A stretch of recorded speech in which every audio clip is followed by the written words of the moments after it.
میں نے کہا ایک الیکٹریشین ہے، وہ کہتا ہے کہ جی آپ کا یہ گاڑی کا ریلے ہے یا یہ پرزا ہے خراب ہے، تو کسٹمر کو نہیں پوچھتا کہ یہ خراب ہے یا نہیں. بالکل صحیح بات ہے، کرپشن نہیں، بالکل صحیح ہے. اس ٹائپ کی کرپشن سر یقین کریں، جب سے میں نے آپ کا پروگرام دیکھنا شروع کیا ہے میں نے اپنے آپ کو بہت زیادہ چینج کیا. ماشاء اللہ ماشاء اللہ، اللہ کا شکر ہے، جھوٹ سے بھی پرہیز کیا ہے. Very good.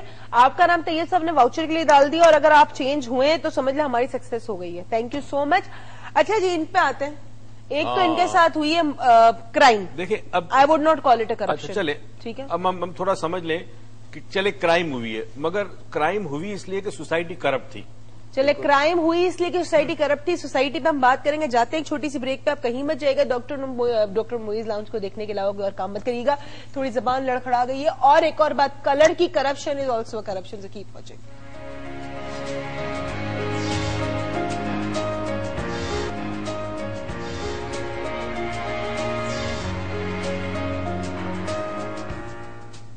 السلام علیکم، ویلکم بیک ناظرین. آج میں کچھ زیادہ ہی السلام علیکم کر رہی ہوں، میں کچھ زیادہ ہی آج جوش میں کہ آج بار بار ٹی شو شروع ہو رہا ہے. میں کہہ رہی ہوں نا، آج میں اصل میں آج بڑی ڈس اپوائنٹڈ میں نے شو شروع کیا تھا. As I was not well, so میں تھوڑی سی وہ ہو رہی تھی. اینی ویز، آج ہمارے ساتھ ایک مہمان اور آ گئے ہمارے ساتھ، جو ہمیں کرپشن کے بارے میں یا کرائم کے بارے میں زیادہ بہتر طریقے سے بتا سکتے ہیں، اور لا اینڈ آرڈر کے بارے میں بھی ہمیں سمجھا سکتے ہیں. ہمیں اپنے رائٹس کے بارے میں بتا سکتے ہیں، ہمارے رائٹس کے سول رائٹس کیا ہے اور ہمارے سوشل رائٹس بھی کیا ہونے چاہیے. ہمارے ساتھ Nazar Shah Sahiba, she is advocate high court. السلام علیکم، welcome back, welcome to the show, not back word, welcome to the show. کیا ہو گیا آج today my words are just going out of my mouth. اچھا جی سر، آپ ان کو کیس سمجھا. اچھا، ایک تو ہم یہ ڈسکس کر رہے تھے، یہ 3 دن چلے گا یہ ہمارا پروگرام، اور اس میں ایونچولی جو ہم چیز سمجھانا چاہتے ہوئے کہ corruption is become a mindset, ایک مائنڈ سیٹ بن گیا. مگر ہمیں تھوڑا سا آج آپ بتائیں as a lawyer and advocate, corruption اور کرائم میں فرق کیا ہوتا ہے؟ ہم عام آدمی کے لیے دونوں میں فرق کیا ہے؟ اور یہ ایک افیکٹ ہی ہے، ان کے ساتھ موبائل سنیچنگ ہوئی، ان کے ریکارڈز چلے گئے، ATM کارڈ چلے گئے، تو ایک تو فزیکل خطرہ ان کو اس وقت ہوا، لاس جو ہوا فائنینشیل، مگر جو ٹرامیٹک ایکسپیرینس ہوا، جو ایموشنل ٹراما یا سائیکولوجیکل ٹراما ہوا، یہ ایسی چیزیں جو کئی دفعہ زندگی بھر ساتھ رہتا ہے. آپ ابھی بتا رہے تھے کہ اب آپ کسی ایسی دکان پہ سائیکولوجیکلی اتنا افیکٹ ہوا ہے کہ میں اگر فیملی کے ساتھ ڈرائیو کر رہا ہوتا ہوں تو میں یوزلی اوائڈ کرتا ہوں اس اسٹریٹ پہ جہاں پر لائٹس آف ہو، ایون وہ راستہ بھی ہو تب بھی میں چھوڑ دیتا ہوں. نظر صاحب، مجھے ایک چیز بتائیے گا کہ فار ایگزامپل بھی نے پوچھا کرپشن اور کرائم میں فرق ہے. سو کیا every corruption is a crime and every crime is a corruption? یہی ہو گیا، کرائم یہی ہو گیا جیسے ان کا موبائل چھین لیا گیا، یا کوئی چوری ہو گئی، یا کوئی ڈکیتی ہو گئی، یا کسی کو قتل کر دیا گیا، یہ کرائم ہو گیا. کرپشن میں موسٹلی جو ہیں وہ فائنینشیل میٹرز جو ہیں وہ انوالو ہوتے ہیں، فائنینشیل میٹرز، اس کو کرپشن کہا جاتا ہے. جیسے کہ ہم اپنے دیکھ رہے ہیں ہمارے سراؤنڈنگز میں، آپ دیکھیں مختلف جگہوں پہ، مختلف اداروں میں، اسپیشلی گورنمنٹ کے اداروں میں ہم دیکھتے ہیں کہ ہمیں کرپشن بہت زیادہ نظر آ رہا ہوتا ہے. تو جہاں پہ فائنینشیل میٹرز انوالو ہوتے ہیں اس کو کرپشن کہتے ہیں. اور جو یہ بات کر رہے ہیں کہ ان کا موبائل چھین لیا گیا یا اسی طرح سے کوئی بھی آفینسز جو ہوتے ہیں وہ کرائم ہوتے ہیں. کرائم ہوگا، that would not be a corruption. اچھا، میں تھوڑا سا یہ سمجھتا ہوں کہ وہ کرائم جو آپ کمٹ کریں اور جو معاشرے میں شاید کرائم نہ ہو وہ کرپشن ہے. مثال کے طور پہ اسکول کی فیس بڑھا دی بلا وجہ، اب آپ اس کو پکڑ نہیں سکتے. That is sort of corruption, it's a corruption but it's not a criminal offence. تو کرپشن شاید وہ چیز ہم نے تھوڑا سا کور کر دیا ہے، کوٹنگ کوٹ کر دی ہے، ذرا شوگر کوٹ کر دیا اس کو، ذرا فلیورز دے دیے ہیں. سوشلی ایک ظلم ہے نا، ٹھیک ہے کرائم نہیں بظاہر ہوتا، مگر for me it's a crime کہ آپ ماں باپ پہ زیادتی کر رہے ہیں، آپ اسٹوڈنٹس پہ زیادتی کر رہے ہیں. تو یہ شاید کرپشن وہ چیزیں ہیں جو وائٹ قسم کے کرائمز ہیں جو عام طور پر پکڑے نہیں جا سکتے. دیکھیں ایک چیز میں بتاؤں کرپشن کہ ابھی میں آپ کے یہاں آنے سے پہلے جب مجھے بتایا گیا کہ ٹاپک یہ ہے اوپر اس سیٹ پہ آنے سے پہلے، تو میں یہ سوچ رہی تھی کہ کرپشن کتنا کرپشن ہمارے بات کرتے ہیں یا ہمارے ارد گرد دیکھیں تو کتنا کرپشن ہے. ہر انڈیویجول جو ہے نا وہ کسی نہ کسی کرپشن میں انوالو ہے یا کر دیا جاتا ہے، ٹھیک ہے نا. تو یا پھر یہ ہوتا ہے کہ ایسی سچویشن پیدا ہو جاتی ہے کہ اس بیچارے کو بھی کچھ نہ کچھ اپنا ایک پارٹ ڈالنا پڑتا ہے اس کرپشن میں. لیکن یہ کرپشن ہے کیوں، اس کا ذمہ دار کون ہے؟ بات ساری آتی ہے یہاں پہ کرپشن کیسے شروع ہوتی ہے؟ کرپشن شروع ہوتی ہے, جو میرا آئیڈیا ہے, کرپشن شروع ہوتی ہے جہاں پہ آپ کو سینس آف انسیکیورٹی ڈیولپ ہوتا ہے. ٹھیک ہے. جہاں پہ آپ کی سینس آف سیکیورٹی ختم ہوتا ہے, وہاں سے کرپشن اسٹارٹ ہو جاتا ہے. Do you think if we are involved in corruption or the entire nation, it is due to the sense of insecurity? Exactly. Okay. اور who is the responsible for that? The government is responsible. اس لیے کہ ہمارے system کون بناتا ہے؟ Government بناتی ہے. ہمارے پالیسیز کون بناتا ہے؟ گورنمنٹ بناتی ہے. اب گورنمنٹ کے اداروں سے جب کام یہ شروع ہوتا ہے کرپشن کا, جب اس لیول سے کام سٹارٹ ہوتا ہے تو نیچے لیول تک آ جاتا ہے یہ کام. اچھا میم ایک بات بتائیے گا کہ یہ آج کل جو ریٹس ہائی ہوئے ہیں, مٹن 500 روپے کلو, ٹھیک ہے جی, بکرے کا گائے کا گوشت اتنا کلو, چکن اتنی کلو, یا دودھ اتنا مہنگا, تو do you think these are the fake prices and it is a part of corruption? دیکھیں, فیک پرائز ہم اس لیے نہیں کہیں گے کیونکہ ہو سکتا ہے کہ مہنگائی اتنی بڑھ رہی ہے کہ ان کو بھی اپنے پرائز بڑھانے پڑ رہے ہیں, دودھ اتنا اس کے پرائزز بڑھ رہے ہیں, اس کے وہاں تک اس مرحلے تک پہنچنے کے لیے جو جن مراحل سے گزرنا پڑتا ہے وہاں کے ایکسپینڈیچر زیادہ ہو گئے ہیں. تو obviously جب چیز مارکیٹ میں آتی ہے تو پھر اسی حساب سے پھر اس کو کیلکولیٹ کیا جاتا ہے اور پھر وہ مارکیٹ میں آتی ہے. لیکن بات یہ ہوتی ہے کہ کہیں پہ تو کچھ ریٹ ہے اور کہیں پہ کچھ ریٹ ہے. That is called corruption. That is called corruption. بکرے کو کاٹ کے اس میں پانی کے انجیکشن بننا از اے کرپشن, گندا دودھ بیچنا از اے کرپشن. ہم جاتے ہیں چھوٹی سی بریک, آپ کہیں مت جائے گا. ڈاکٹر موئز لاؤنج, نظر شاہ ہمارے ساتھ ہیں, advocate high court Abid Shah ہمارے ساتھ ہیں جو افیکٹی ہیں, new word I have learned, and doctor Moiz تو ہے ہی ہیں, اور میں بھی. تو keep watching and come back.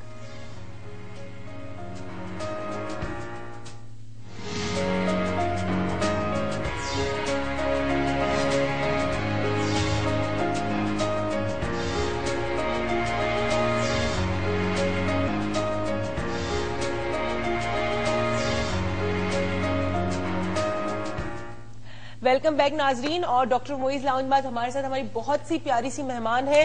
نظر Shah Sahiba, she is advocate high court, ہمارے ساتھ ہمارے افیکٹی بھی ہے, میں بارہ ہوئے افیکٹی بھی ہے, اور عابد شاہ صاحب, بڑے شاہ, آج دو شاہز مل گئے, یو نو ایوری. ویسے عابد صاحب یہ بتاؤں, یہ جب کسی کے ساتھ ہوتا ہے نا, شاید ہی آپ کو کوئی گھر, محلے, فیملی میں ایسا شخص ملے کہ جس کے ساتھ نہ ہوا ہو. ہر دوسرے تیسرے شخص کے ساتھ یہ ہو چکا ہے. اب تو مینٹلی وی آر پریپیئرڈ. اور اب وہ شاہراہیں اور وہ روڈز اور وہ ٹریفک سگنلز کہ جہاں آپ کبھی سوچ نہیں سکتے تھے کہ ایسی حرکت ہو, وہاں پہ بھی ہو رہی ہے. اچھا, مین شاہراہوں جن لوگوں کے ساتھ یہ ہوتا ہے ان کو امیڈیٹلی تو کیا کرنا چاہیے, جن کے ساتھ فار ایگزامپل یہ اسنیچنگ ہوئی ہے کسی بھی قسم کی, اور ان کو کیا رائٹس ہیں ان کے, یعنی کہاں پولیس میں ہمارے ساتھ یہ ہوا تھا, میرے ابو کے ساتھ, ہی از مائی فادر, تو ہم دونوں کے ساتھ جب یہ ہوا تو we went straight to the police and they started asking too many questions. ہم نے کہا یار اب کیا مطلب, اب آپ کے رات کے 11 بجے ہم پہنچے تھے, میں کہا ایک بجے تک آپ کے سوالوں کے جواب ہی دیتے نا, پھر آپ ایف آئی آر کاٹیں گے, پھر آپ کہہ رہے ہیں کہ ادھر بندے تو رکشا میں بھاگ گئے. اب کہتے ہیں آپ لوگوں نے نمبر نہیں دیکھا رکشا کا. میں نے کہا نمبر تو نوٹ کرنے نہیں بیٹھتا نا, گن سر پہ تھی. So what should we do and what are rights, you know I would basically. پہلا تو یہی طریقہ ہے ظاہر ہے, آپ جو کہہ رہی ہیں کہ پولیس میں گئے اور وہاں پہ جا کے آپ نے رپورٹ کی, ایف آئی آر کٹوائی, جو بھی ہے, تو پہلا طریقہ تو یہی ہے آپ جائیں. لیکن پھر وہی بات, آپ کی ہی والی بات آ جاتی ہے کہ وہیں پہ انویسٹیگیشن, پہلے آپ سے ہی اسٹارٹ ہوگی انویسٹیگیشن, اور آپ کو یہ ثابت کرنا پڑے گا کہ ہاں جی آپ سے موبائل چھینا گیا ہے, کون تھا, کیا تھا, یہ ساری انویسٹیگیشن ہوتی ہیں. لیکن یہ جو چھوٹی چھوٹی ہماری جو اسٹریٹ کرائمز ہیں یہ اتنے زیادہ ہیں, اس میں آپ کوئی بھی کسی کو نہیں پکڑ سکتا ہے. ہوتا یہ ہے کہ آپ, لیکن میں یہ کہتی ہوں کہ آپ کی یہ ڈیوٹی ہے کہ آپ کے ساتھ اگر ایسا کوئی حادثہ ہوا ہے تو آپ ایٹ لیسٹ اس کی ایف آئی آر ضرور لانچ کرائیں.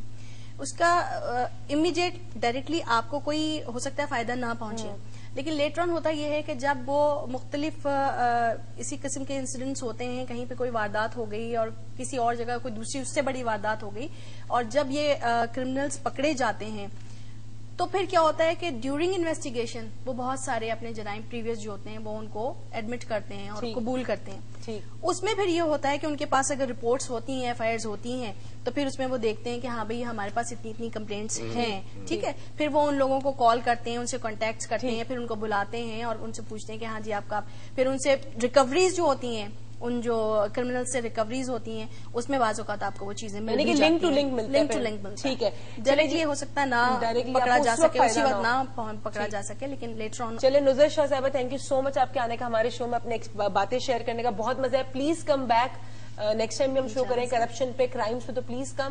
Thank you so much. آپ کا بھی اللہ کرے, آپ نے ویسے FIR لانچ کریں ایگزیکٹلی کرا لیے, اچھی بات ہے. ہو سکتا ہے اللہ کرے کہیں اور کچھ ہو تو آپ کو مل جائے, اللہ نہ کرے کہیں کچھ اور ہو, لیکن آپ کو آپ کا موبائل مل جائے, پکڑے جائیں. ہاں وہ پکڑے, کچھ ہونے سے پہلے وہ پکڑے جائیں اور آپ کو آپ کا بلیک بیری مل جائے. اور آج کا شو صرف اتنا. ہم اب میں آپ سے کیا کہوں کرپشن کے بارے میں, ہم اتنے امیون ہو چکے کرپشن سے کہ سچی بات ہے میں بھی کرپشن کا حصہ رہی ہوں, اور میں نے بھی مطلب میں کوئی کرپشن نہیں کرتی رہی ہوں, لیکن اگر میں نے کسی کہتے ہیں نا وہ ٹریفک پولیس سے جان چھڑانے کے لیے اس کو پیسے دے دیے تو I am a part of corruption. اگر میں نے سگنل توڑ دیا تو yes I am a part of corruption. اگر میں نے لائن توڑی ہے تو yes I am a part of corruption. اگر میں نے کسی کا حق مارا ہے, کوئی میرے سے پہلے کھڑا ہے اور میں اس کے آگے جا کے اپنی کوئی پرچی چلا دوں یا فون کروا دوں تو yes that is a corruption. So if you are doing it, passport بنانے کے لیے ہم اکثر کرتے ہیں فون لگوا دیتے, تو you are a part of corruption. اپنی گریبانوں میں جھانکیں اور پتا کریں کہ کہاں کہاں ہم کرپٹ ہیں. آپ کنکلوژن سے پہلے ذرا بتا دیجیے گا کہ ہمارے معاشرے میں کرپشن اتنی کامن کیوں, are we so corrupt that a crime is not a crime for us. And over to you. Thank you, see you tomorrow. کچھ باتیں تو میں کل کروں گا, مگر آج چونکہ ہمارے گیسٹ بھی تھے اور وی وانٹڈ کہ ان کو میکسیمم ٹائم دیا جا سکے. کالرز بھی آج ہم نے کم لیے, آپ جانتے ہیں بہت کالرز ہوتے ہیں ہمارے شو میں, مگر آج میں ایک کہانی یہ بتانا چاہتا ہوں. کرپشن کو اینڈ کروں گا میں بدھ کے پروگرام میں کہ مائنڈ سیٹ آ کیسے گیا, بنا کیسے, اور کیا وجہ ہے کہ ہم نے ایکسپٹ کر لیا as a social norm. It's part of society. جیسے ہم کپڑوں کو ایکسپٹ کر لیتے ہیں, ہم بہت ساری چیزوں کو ایکسپٹ کر لیتے ہیں, ہم نے ایکسپٹ کر لیا. چونکہ ایکسپٹ کر لیا تو اب بڑا مشکل ہے اس کرپشن کو جڑ سے اکھاڑنا. اس پہ بات کریں گے 2 دن. میں ایک چھوٹی سی کہانی آپ کو بتاؤں جو میرے ایک ٹیچر نے سالوں پہلے مجھے سنائی تھی. وہ کہتے ہیں نا کہ شیر کا سوا شیر. اگر آپ کرپٹ ہیں اور آپ طاقتور ہیں تو آپ سے بڑا کوئی طاقتور ہوگا, آپ کرپٹ ہیں تو آپ سے بڑا کوئی کرپٹ ہوگا. ایک بادشاہ تھا اور وہ بہت ہی کرپٹ تھا, یعنی اس کی کوشش تھی کہ کسی نہ کسی طرح میرے عوام سے دولت کھینچی جائے, اور وہ نت نئے ٹیکسز لگاتا, پریشان کرتا عوام کو, بس اپنے خزانے کو بھرتا رہتا, اور اس کا خزانہ دن بدن جو ہے وہ بڑھتا جا رہا تھا, سونا چاندی, اور عوام جو ہے بدحال سے بدحال اور بدحال. اس بادشاہ کو اپنے اوپر اتنا یقین تھا کہ میں اتنا چالاک ہوں اور اتنا طاقتور ہوں کہ کوئی مجھے بیوقوف نہیں بنا سکتا. اور اکثر کرپٹ آدمی یہ سمجھتا ہے کہ اس جیسا عقل مند کوئی نہیں ہے. ایک شخص آیا بہت ہی عیار, بہت ہی چالاک, اور اس نے سوچا کہ بادشاہ کے پاس اتنی دولت ہوگی, جس آدمی کے پاس دولت بہت زیادہ ہو جائے, جو اس کی ضرورت سے بہت زیادہ ہو, تو اس سے دولت چھن جاتی ہے, اور رب نے بڑے بڑے طریقے رکھے. خیر اس نے آدمی نے یہ کیا کہ اس بادشاہ کے ملک میں آیا اور اس کے بعد ایک سرائے کے اندر رہنے لگا, اور اس نے ایک بات مشہور کر دی لوگوں میں. بہت چالاک آدمی تھا, چور تھا, کہ میں ایک ایسا لباس بنا سکتا ہوں جو صرف فرشتے دیکھ سکتے ہیں, یا پھر میں ایک ایسا لباس بنا سکتا ہوں جو فرشتے دیکھ بھی سکتے ہیں, فرشتے ہی بناتے ہیں, اور وہ شخص جو عقل مند ہوگا وہی وہ لباس دیکھ سکے گا. تو ایک لباس ایسا جو فرشتے بناتے ہیں, فرشتے دیکھ سکتے ہیں, یا پھر وہ شخص جو صرف عقل مند ہوگا وہی دیکھ سکے گا. مگر اس کے لیے پیسے بہت چاہیے. کوئی ایسا آدمی ہے نہیں امیر کہ جو اتنا پیسہ خرچ کرے. خیر جی, بات کرتے کرتے آپ کو پتا نا ایسے بادشاہ جو کرپٹ ہوتے ہیں وہ جاسوس بھی بڑے رکھتے ہیں. بادشاہ کے کان تک بات پہنچی کہ کوئی آدمی آیا, وہ کہتا ہے کہ ایسا لباس بنایا جا سکتا ہے جو فرشتے بناتے ہیں, فرشتے دیکھتے ہیں, اور صرف عقل مند آدمی دیکھ سکتا اور کوئی نہیں دیکھ سکتا. خیر بادشاہ نے اس کو بلایا دربار میں گیا. بادشاہ سلامت نے پوچھا کہ یہ بات میں نے سنی ہے, سچ ہے؟ اس نے کہا سچ ہے. کہتا میں بنانا چاہتا ہوں ایسا لباس. کیا کس سے بنتا ہے؟ کہتا ہے بادشاہ سلامت سونے اور چاندی کے تار سے بنتا ہے, اور اتنا نفیس ہوتا ہے کہ ایسا لباس کسی شخص کے پاس ہو ہی نہیں سکتا. بادشاہ نے کہا میرے لیے بناؤ گے؟ اس نے کہا بادشاہ سلامت ایک شرط ہے. شرط یہ کہ مجھے اتنے 1000 اشرفی چاہیے, اس اشرفی کے ساتھ ساتھ اتنا ہی مجھے چاندی چاہیے, اور مجھے ایک بہت ہی خاص کمرہ چاہیے جس میں کوئی مجھے ڈسٹرب نہ کرے, اور اس میں مجھے 2 مہینے لگیں گے کیونکہ فرشتوں کو بلاؤں گا اور وہ یہ لباس بنائیں گے. بادشاہ کرپٹ, اور کرپٹ آدمی کی ویسے ہی مت ماری جاتی ہے. خیر جی, اس نے اس کو 2 صندوق بھر کے اشرفیاں دے دی, بہت ساری چاندی دے دی. اس نے ایک خوبصورت کمرہ اس کو ملا, دن بھر کھاتا پیتا, اور آہستہ آہستہ اس کا ایک دوست تھا, اس کے ذریعے وہ اشرفی روز جو ہے وہ غائب کرنا شروع کر دی. اس نے وقت مقرر پر بادشاہ کو اس نے فرمان بھیجا. بادشاہ نے فرمان بھیجا کہ کیا ہوا؟ اس نے کہا جی تیار ہے, کل صبح آپ یہ ڈریس آپ کو دوں گا, مگر ایک شرط یہ کہ ڈریس پہن کے, یہ لباس پہن کر آپ کو وہی دیکھ سکے گا جو عقل مند ہوگا, بیوقوف کو آپ پر لباس نظر نہیں آئے گا. اچھا, بادشاہ سلامت اپنے آپ کو بڑا عقل مند سمجھتا تھا.